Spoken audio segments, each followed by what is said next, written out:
Assalamualaikum warahmatullahi wabarakatuh. Balik lagi di Deep Talk, kata berkisah jiwa berserah.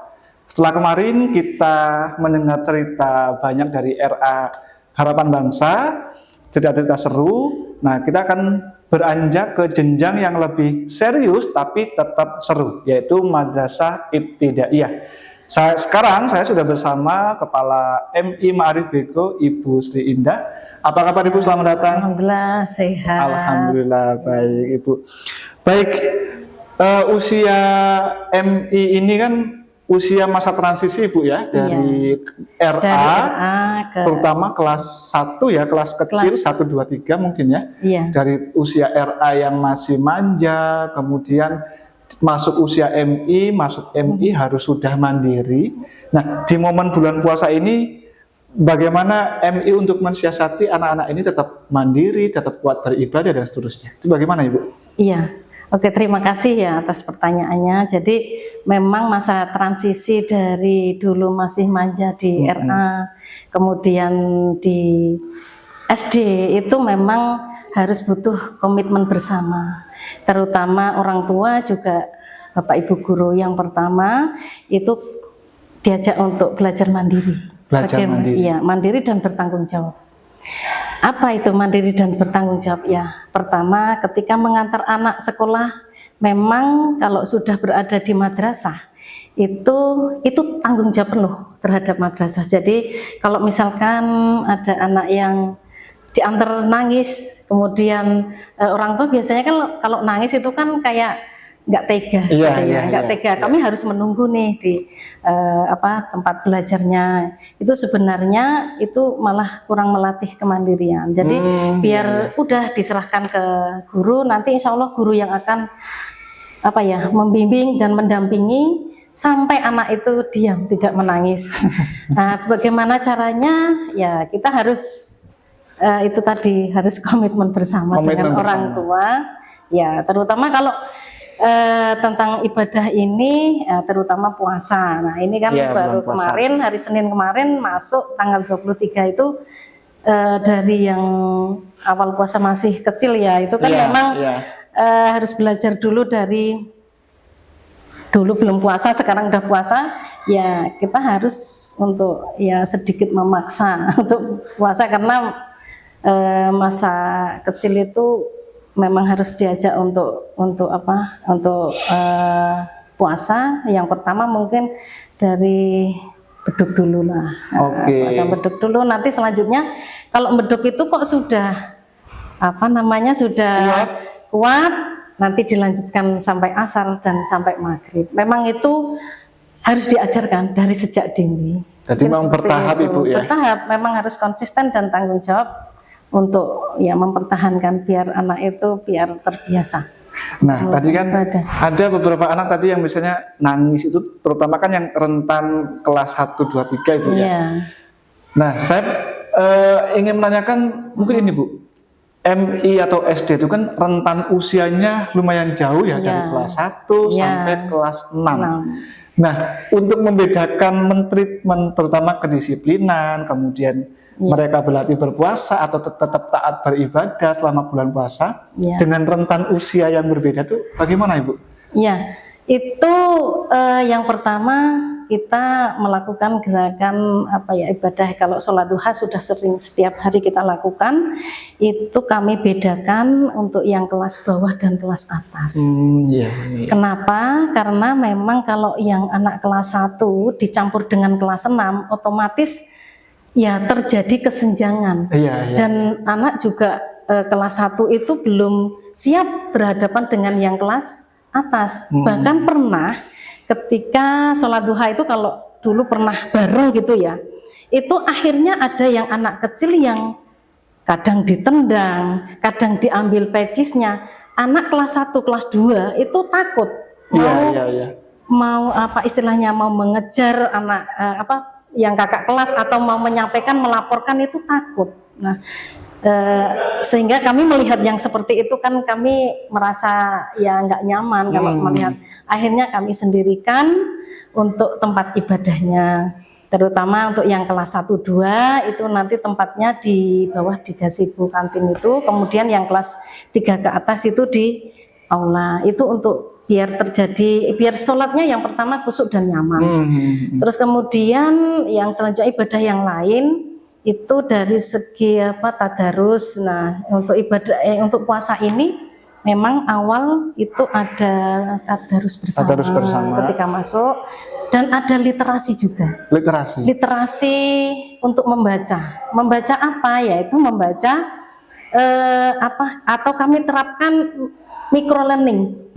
Iya, apa itu? Yaitu antara 5 sampai 10 menit untuk membaca tadarus. Kalau anak yang sudah selesai membaca Al-Qur'annya atau yang masih ikro atau masih belum itu anak yang sudah selesai itu membaca buku yang dibawa anak, yaitu kisah Nabi atau cerita Islam. Jadi anak itu biar tidak lari ke sana sini. Nah, itu memang kami minta untuk yang pembuat jadwal itu untuk literasi atau tadarus itu jadi satu. Jadi tadarus sama literasi. Jadi membaca kisah Rasulullah, kisah Nabi atau kisah Islamilah. Jadi anak itu membawa buku, atau di sini juga kami menyiapkan buku di perpustakaan itu cerita anak. Oh iya. Ya, seperti itu. Tadi ada yang menarik, membedakan cara mentreatment anak-anak. Ini juga Bapak Ibu perlu diketahui, itu juga dalam rangka istilahnya menekan angka bullying Ibu ya, antara kelas bawah sama kelas atas. Akhirnya kita dibedakan tempat sholatnya, kemudian mentreatmentnya, bagaimana di kelas atas yang menjelang usia remaja transisi masuk ke SMP harus ditreatment seperti apa. Tentu itu sangat luar biasa.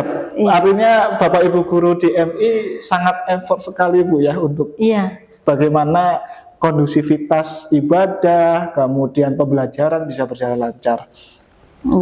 Nah, momen bulan puasa ini kan ini Bu ya, istilahnya tidak hanya ibadah menahan lapar, tapi ibadah kedisiplinan.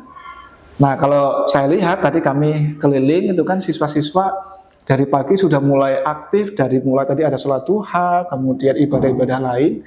Nah, untuk tetap menanamkan kedisiplinan Ibu, namanya bulan puasa, meskipun anak-anak masih belajar, pasti kan ada ngeluhnya, Bu lemes, Bu lapar. Nah, itu bagaimana Bu untuk tetap disiplin itu diterapkan? Oh iya, terutama dalam ibadah. Iya, memang terutama bulan puasa ini memang luar biasa ya. Tapi anak sama sekali tidak pernah mengeluh saya haus, saya lapar. Itu alhamdulillah selama ini belum kami dengar. Memang yang pertama memang kita tanamkan penanaman agama, karena disiplin itu termasuk ibadah. Puasa itu juga termasuk kedisiplinan. Iya. Jadi di situ anak sudah hafal bagaimana rukun Islam, kemudian rukun iman dan sebagainya. Jadi anak sudah diajarkan, karena puasa itu wajib. Jadi tidak boleh mengeluh, tidak boleh akhirnya terus mokel kayak gitu. Ya insya Allah kami berusaha sih sama Bapak Ibu guru untuk memberikan penanaman agama seperti itu. Kemudian ini juga ada MBG juga walaupun MBG-nya itu kering, tapi anak paham. Ini nggak boleh dimakan di sini, nanti maamnya ya namanya anak kelas 1 mungkin ada yang puasanya sampai duhur, nanti dimakan sampai duhur. Jadi tetap aman. Anak itu puasa aja tetap aktif kok, nggak pernah anak itu nggak ada anak itu kok lemes, itu nggak ada. Jadi anak itu memang ya udah karena ada penanaman itu tadi ya, jadi akhirnya tidak pernah mengeluh kayak gitu. Terus kemudian untuk menjaga anak supaya kadang anak itu kan kalau misalkan belajar gitu ya, itu kalau pergantian guru agama ganti pelajaran itu kan ikut keluar, gurunya keluar ikut keluar. Itu ya masih bisa terpantau. Kami kan ada CCTV itu biasanya kami pakai mic yang bisa kedengaran. ayo anak-anak yang kelas 2A misalnya, itu kok keluar kenapa, ayo sekarang masuk pelajaran sama Bapak Ibu guru, semuanya masuk. Jadi itu melatih anak supaya ya tertib aja, biar anak nggak keliaran kemana-mana. Ya maksud saya itu salah satu dari karakter aja, biar anak itu terbentuk, karena apa itu namanya, memang kalau dari kecil itu sudah terbentuk nanti akan memunculkan karakter-karakter baik kayak gitu. Artinya nanti bisa tumbuh, ada istilahnya puasa karena terpaksa, puasa karena cinta. Mungkin anak-anak MI Sembego ini puasa karena cinta Ibu ya, karena memang dari awal sudah tanpa paksaan, kemudian dilatih bahwa puasa ini wajib dan seterusnya. Mungkin ini Bu, di sekolah itu kan sudah diajari secara disiplin, ibadah dan seterusnya. Bagaimana kemudian apa yang sudah dibentuk di madrasah, di sekolah, itu bisa sampai ke rumah juga. Nah, koordinasi dengan orang tua bagaimana Ibu selama ini? Oh ya, ada buku penghubung ini. Oke. Jadi yang pertama memang itu harus bersinergi antara guru, antara sekolah dengan orang tua di rumah. Orang tua di rumah. Itu yang pertama, WA group itu jelas ya. Kemudian ada buku penghubung antara orang tua juga guru, bagaimana di rumah, sholatnya bagaimana, kayak gitu. Kemudian itu juga ada buku, terutama buku Ramadan itu juga ada. Nah, itu buku Ramadan itu sudah diberikan ke anak-anak itu biar terpantau semua, untuk orang tua juga anak. Jadi saling mengisi, terus itu juga ada tanda tangan orang tua. Oke, berarti itu tetap terpantau Ibu ya, meskipun istilahnya anak-anak sudah pulang ke rumah. Soalnya kan apalagi kan MI Mari Sembego ini ada di komplek pesantren Ibu ya. Secara pengalaman beberapa wali santri misalnya menyampaikan, anak saya kalau di rumah sudah nggak disiplin, artinya kan itu memang tidak ada sinergi Bu ya. Tapi di MI Mari Sembego meskipun MI itu tidak diwajibkan mondok, tapi karena di lingkungan pesantren komunikasi itu tetap jalan Ibu ya, tetap kedisiplinan, ibadah dan seterusnya. Itu Mas, jadi karena memang wali kelas itu memang harus harus menyampaikan itu ke orang tua, dan harus dia berhubungan. Kalau ada anak yang ini berarti kan terlihat nanti di sekolah hafalan, misalnya hafalannya kok berarti di rumah nggak hafalan ya, kayak gitu. Ya selalu diingatkan. Berarti ini Bu, untuk tadi ya menyelaraskan nilai-nilai pesantren untuk anak-anak, itu apa Ibu yang selalu ditanamkan selain tadi ibadah ya? Atau mungkin ada treatment khusus, atau ada komunikasi khusus, atau bagaimana Ibu untuk menyelaraskan antara kurikulum pesantren, meskipun anak-anak MI tidak mondok, tapi karena di lingkungan pesantren secara otomatis akan berpengaruh Bu ya. Bagaimana menyelaraskan dengan kurikulum umum kemudian pesantren, secara otomatis akan berpengaruh kurikulum pesantrennya, meskipun untuk usia MI di sini tidak diwajibkan mondok, tapi secara otomatis kurikulum pesantren akan berselaras digabungkan dengan kurikulum umum. Bagaimana kemudian Ibu bersama Bapak Ibu guru yang lain menyelaraskan itu agar supaya anak tetap enjoy, tetap nyaman, tidak merasa capek, harus belajar agama yang berlebih karena kurikulum pesantren, kemudian mata pelajaran umum. Itu bagaimana? Iya. Kalau di MI sendiri ya itu menerapkan kurikulum karena kita berada di lingkungan pesantren, kita harus mengikuti arahan dari Pak Yai. Kalau memang terutama tentang agama ya, itu lebih mendalam cara menyampaikannya. Jadi tidak hanya sebatas kurikulum yang disampaikan dari Kemenak. Jadi ada tambahan, terutama masalah ibadah. Kemudian ada, kalau yang putri itu keputrian atau fikih wanita. Fikih female. Ya itu, jadi itu mulai dari masa sebenarnya kelas 6 itu kan puber kan. Iya. Dan bahkan itu di kelas 4 itu sudah ada yang nah itu kan kalau nggak diajarkan mulai dari sekarang tentang fikih wanita itu sangat kasihan kayak gitu. Jadi harus bagaimana, anak kadang takut begitu keluar harus gimana nangis, nah itu harus sudah diajarkan, itu sudah kami terapkan mulai dari kelas 4, mulai ada tambahan fikih wanita apa ya seperti itu. Kemudian untuk yang selanjutnya ya kayak pemantauan dalam hal apa itu namanya ya ibadah. Sholatnya di rumah harus 5 waktu wajib kayak gitu. Sholat ini mau sholat duha aja ditanya tadi sudah sholat subuh belum? Oh iya. Belum. Tetap ada kontrol Ibu ya. Tapi itu jujur, anak itu jujur. Jadi kelas ya terutama kelas bawah itu kan ya jujur ya. Iya. Nah tadi kamu sholat subuh di rumah enggak? Iya Bu, kalau ya kamu sholat enggak, loh kenapa kamu enggak sholat subuh gitu? Ya karena bangunnya kesiangan, walaupun kesiangan kamu tetap sholat. Yuk sekarang sholat subuh. Jadi memang berarti sholat subuh itu wajib, berarti sholat ya mungkin itu hanya sedikit tambahan dan bisa nanti untuk mengingat anak supaya besok besar itu oh iya kayak gitu. Terus dalam melakukan gerakan sholat pun juga harus benar. Oke. Jadi tidak hanya sebatas kenapa makanya sholat duha, duhur itu semuanya Bapak Ibu guru harus mendampingi sholat duha. Kantor saya kunci biar semuanya anak-anak dalam ibadah juga bisa betul dalam rukuknya, sujudnya, dan tahiyatnya seperti itulah. Hanya kita ikhtiar aja. Artinya meskipun anak MI di sini tidak mondok, tidak mukim, tapi pelajaran kepesantrenan tetap dapat Ibu ya. Iya. Luar biasa. Oke, kemarin kami tim mencoba menelusuri jejak alumni Ibu. Jejak alumni MI Maharim Bego.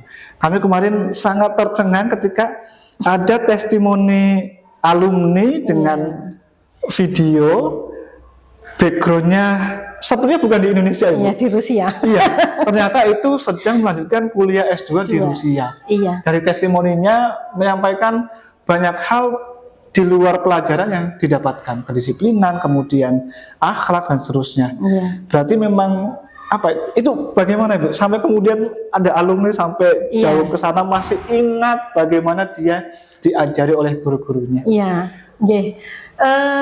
jadi ketika MI itu memang masa anak itu semangatnya untuk belajar dan pengen mendalami ilmu lebih jauh. Terutama ada alumni dari sini tuh sekitar 5 atau 6 waktu akhir sanah itu saya munculkan itu yang kuliah ada yang dari Jepang. Di Jepang ada, kemudian ada yang di mana itu Kairo ya, Kairo Mas Nawan itu. Kemudian kalau yang Mas Jaim itu di saya lupa, tapi di luar negeri juga. Nah itu saya melihat anak-anak itu karena saya juga mengajar. Waktu SD itu saya mengajar SKI kebetulan, dan anak itu yang mengajar itu kebetulan kalau Mas Zaim itu memang dia cerdas ya. Jadi nilai matematika itu 100 memang 100. Itu sempurna.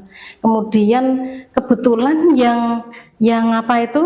yang kuliah di sana itu suka dengan sejarah. Jadi ketika saya mengajar waktu itu saya ngajar SKI Pak Res. Jadi saya memang menjelaskan tentang Rasulullah, kemudian saya menjalankan sahabat-sahabatnya Rasulullah sehingga bisa sampai menjadi itu perjalanannya itu memang sungguh luar biasa. Akhirnya termasuk Mas Nawal, Mas Raffi, kemudian yang ini Mas Zaki Mubarok ini selalu bertanya ketika saya menyampaikan SKI, selalu itu. Jadi Bu, berarti kalau Nabi Muhammad itu waktu kecil, jadi dia itu banyak sekali ingin rasa taunya. Besok kalau boleh ya Bu, kalau saya misalnya ke luar negeri, jadi apa yang di anak itu ternyata terwujud, dan SKI itu nilainya sempurna. Nah ini juga menarik ini Bu. Biasanya kan di beberapa sekolah mungkin ya, termasuk pengalaman saya ya Bu, ketika ngobrol berbincang dengan beberapa guru, ada guru yang akhirnya ya sudah sih kamu nggak usah perlu tanya macam-macam, pokoknya ini ya ini. Artinya di MI Maharim Bego guru-guru juga secara sepenuh hati membersamai anak-anak ketika apalagi usia MI yang masih haus pengetahuan, semangat, itu tetap didampingi Bu ya. Iya, Dan selalu itu dikawal. selaras dengan tadi ada literasi sirah nabawiyah, Iya. ada cerita Islam yang ternyata itu membangkitkan semangat anak-anak Ibu ya. Ya, bahkan kami juga mempersiapkan buku. Kalau seandainya Bu, boleh saya membaca buku tentang ini, oke. Dari sekolah memberikan untuk iya, dibaca. iya. Bahkan anak itu sampai bilang, Bu, saya sudah membaca ini kemarin nggak sampai loh Bu, 1 hari sudah selesai. Bahkan bukunya tebal. Itu sudah pernah saya sampaikan waktu saya ngajar SKI. Oke. Ya itu memang harus dengan hati mengajar itu. Kalau hanya terserah mau paham mau tidak paham atau ya. enggak, tapi kalau kita itu dengan hati, insya Allah anak akan bermanfaat, insya Allah jadi bermanfaat. Mungkin ini salah satu. Jadi di tahun ajaran baru kemarin Ibu, kami sempat membaca beberapa artikel di media online.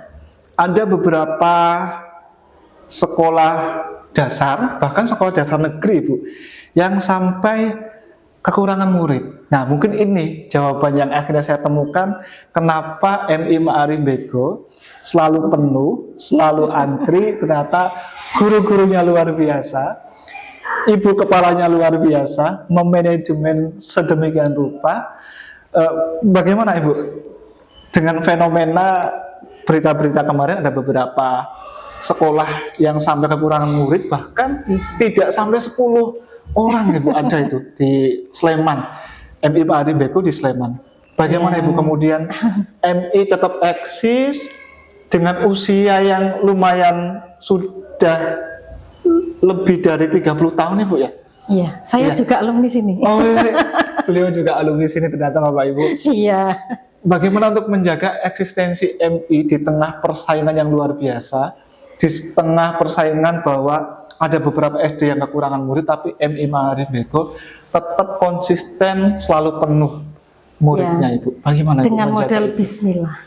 Dengan model Jadi bismillah. dengan model Bismillah kita kerja bareng, karena di MI ini bukan tugas kamu, ini tugas kita bersama. Jadi walaupun di situ sudah ada job-jobnya, tapi ini dikerjakan bersama.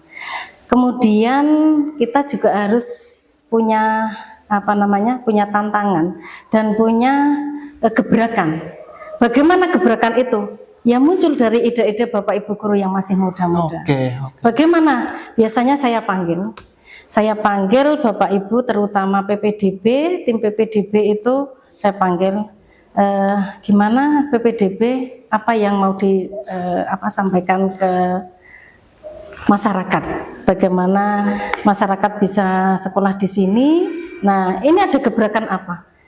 Akhirnya memunculkan ide. Kalau jenengan nggak punya gebrakan, sama aja, nggak ada peningkatan nanti. Jadi jenengan harus harus mencari celah, mencari kesempatan biar tetap stabil, tetap berjalan, tetap siswanya juga alhamdulillah bisa memenuhi kuota. Dan sampai saat ini alhamdulillah sudah 58, tapi ya masih kurang banyak, tapi kami tetap berusaha untuk terutama di sosmed itu, walaupun sosmed itu memang kurang begitu bagus, tapi setidaknya kami sudah berusaha, sudah ikhtiar. Dan memang kemarin itu yang terutama yang dari kuliah dari luar negeri itu memang itu dari muncul ide itu dari guru-guru yang masih muda. Oke, sekarang semua itu disampaikan karena itu yang menjadikan menjadikan MI itu nanti biar terkenal di masyarakat, seperti itu. Oke, artinya nih Bapak Ibu yang mau menitipkan anaknya di MI Ma'arif Bego ini masih ada kesempatan.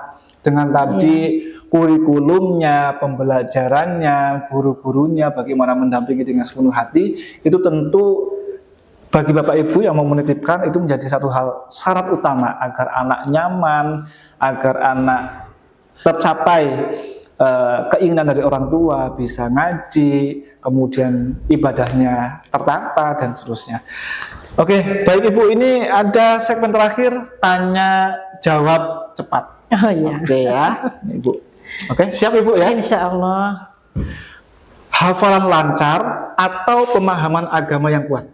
Pemahaman agama yang kuat. Oke. Belajar di kelas atau praktik langsung di masjid? Praktek langsung di masjid. Oke. Anak yang aktif bertanya atau anak yang tenang menyimak? Anak aktif bertanya. Aktif bertanya. Oke. Satu kata Ibu untuk santri ataupun siswa-siswi MI Ma'arif Beko. Berdaya guna untuk mewujudkan impian menjadi madrasah yang jaya terus mendunia. Luar biasa.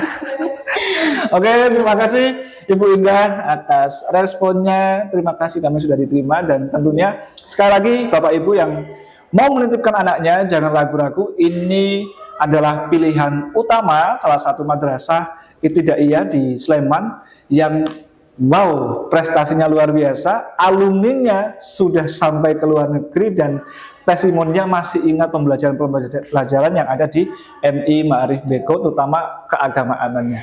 Oke, sekali lagi nanti bisa kunjungi laman resmi website dari MI Ma'arif Beko untuk informasi PPDB selengkapnya. Terima kasih. Wassalamualaikum warahmatullahi wabarakatuh.